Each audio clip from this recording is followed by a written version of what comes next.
Hey guys, this is Mrs. Cubbage. We're gonna go over the answers to your quiz. That way you leave my class with a knowledge of what you're doing well at, what you need some help on, what you can go home and study some more, okay? Okay, so we're gonna start with question 1.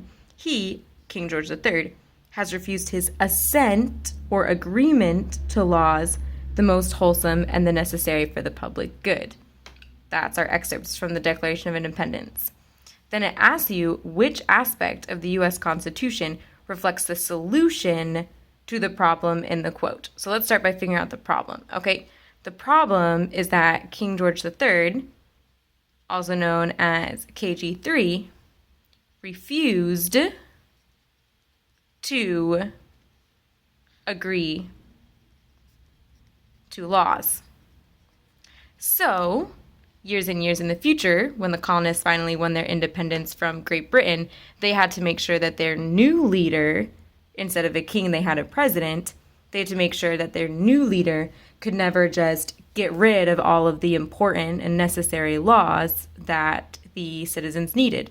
So our correct answer is C, that Congress can override a presidential veto with a 2/3 majority vote. That is how the new Americans made sure that their leader, the president, would never be able to make the same mistakes as King George III did. Moving on to number 2, about due process of law, okay? If you were like, I don't remember what that is. Due process is in question number 2. It says, due process is how a government respects individual rights while enforcing the law. So you're looking for an answer that involves both of those things, respecting individual rights while enforcing the law, okay? The right to bear arms is just an individual right. Doesn't have anything to do with the law being enforced, okay? Freedom to speak without fear of punishment. Not really enforcing the law here. Really just about your freedom to speak. Protection from cruel and unusual punishment. There we go. That sounds right. Freedom of the press is just an individual right, okay? But we look at C, your protection from cruel and unusual punishment. Your right is that you're protected from this punishment when the government is enforcing the law, okay? So C was the right answer. Moving on to number 3, we've done something similar to this in y'all's group discussions, okay? The image above, which is about like jury service, jury duty, it protects your right to a speedy and public trial with an impartial jury, as written in this is just one you guys got to make sure you have memorized, okay? So if you had trouble with this one, I really need you to go home and study the Quizlet this weekend. You should know automatically as soon as you see speedy and public trial, as soon as you see impartial jury, ding, ding, ding, light should go on. You should know that it is the 6th Amendment. That is your 6th Amendment right, okay? Give me just a second while I turn the page here.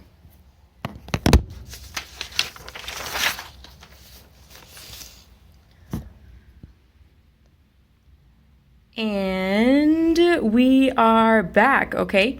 We're back at the 10th Amendment. You should remember from your amendment packet and the Quizlet that the 10th Amendment is all about powers. Oh, here we go. Powers not delegated to the United States, which you guys should know is a federal government by the Constitution, nor prohibited by the states, are reserved to the states. You guys should recognize that as state government. So we see federal government, state government sharing power. It was also in your Quizlet that the 10th Amendment, cough, cough, is all about federalism, okay? That sharing of power between the federal government and the states. Next one, we've touched on this in class 2. The text says, Burr in Pennsylvania, a new mosque. I hope you guys remember. If not, let's remember it now. A mosque is where? Think about it. Who worships in a mosque? Think. All right, you guys know this one. Muslims worship in a mosque. So ding, ding, ding, light should go on. We're talking about religion here. Okay. Opened in this suburb of Philadelphia. The leaders did not seek publicity for the happy occasion, only continued in peace with their neighbors, a Jewish synagogue next door, Baptist church across the street. So question 5 is based on that text. It says, the event best demonstrates which feature of the American way of life? First Amendment guarantees personal freedoms. As soon as you saw all these mentions of religion, please make sure, guys, when you're taking a quiz, a test, when you're doing a writing assessment, that as soon as you see references to religion, you're thinking, First Amendment, maybe First Amendment, okay? All right. Number 6 was a little tricky, okay? Speaker 1, Speaker 2, Speaker 3. This is a format that might pop up on your unit test, might pop up on your common assessment. So we're practicing with it now before it's really high stakes on a bigger assessment. Speaker 1, Americans have the right to remain silent when accused of a crime. Think. Which amendment is your right to remain silent? It's your 5th Amendment right, okay? Speaker 2, Americans have the right to refuse to allow soldiers to live in their home. Think.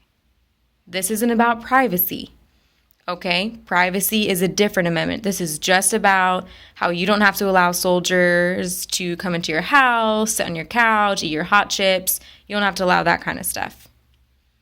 This is your 3rd Amendment right. It's your 3rd Amendment right. Speaker 3, Americans have the right to protest, exercise religion, and free speech.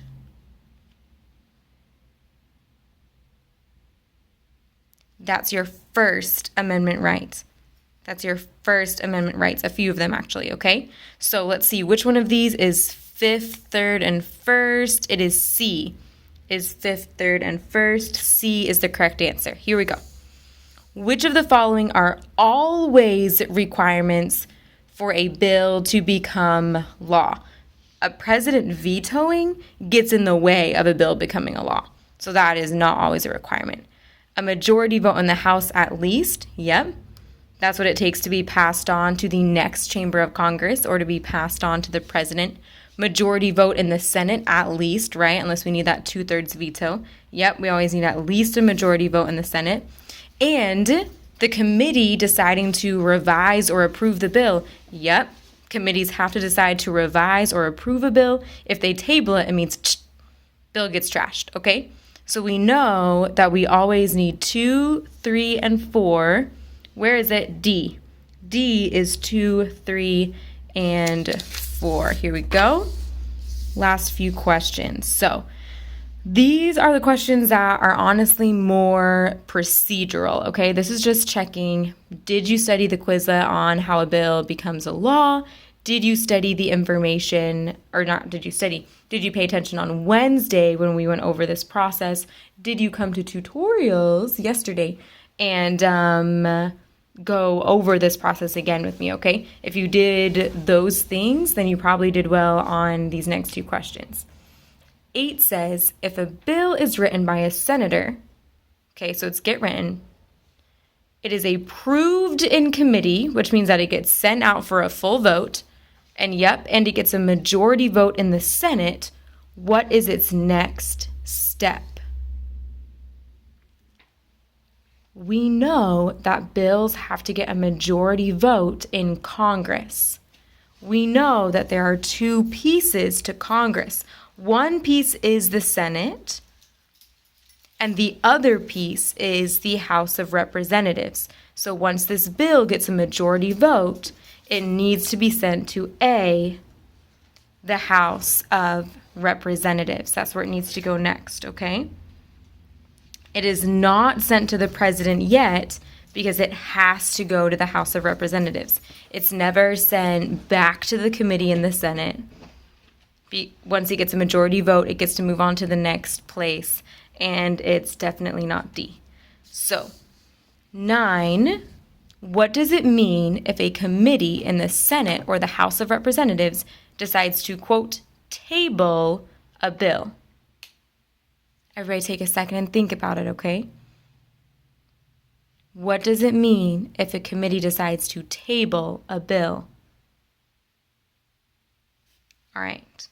Table starts with the same letter as trash, okay? When a bill gets tabled, it basically just gets trashed, okay? They get rid of it. They never look at it again. None of that, okay?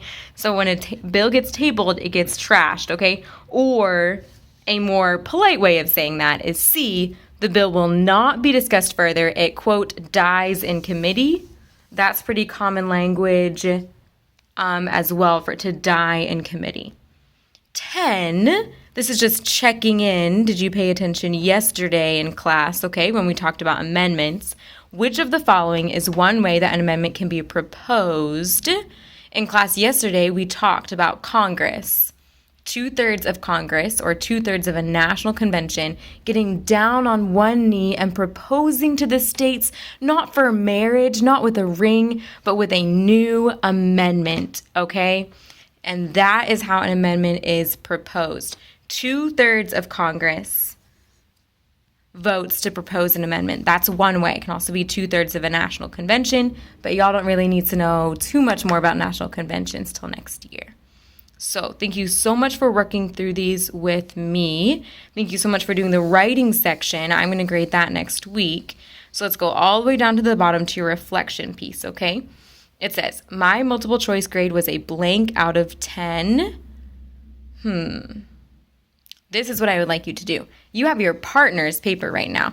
Go ahead, take about a minute, look through your partner's work, and count up the number that they got correct. That's the score they got out of 10. So take like 30 seconds.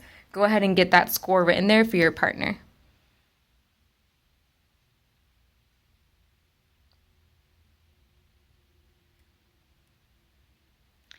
And take another 30 seconds. Go ahead and give this quiz back to your partner. So you should have your own quiz back in a few seconds.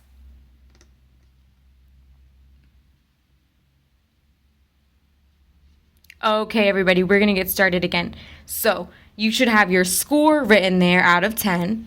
I need you to put down here whether you passed or not, okay? A 7, an 8, a 9, or a 10 is a pass. Remember that if you got a 9 or a 10, you can see me on Monday for a signature for helping us reach our class goal of 100% of students getting an A in social studies at least once. So write down if you passed or not, just yes or no.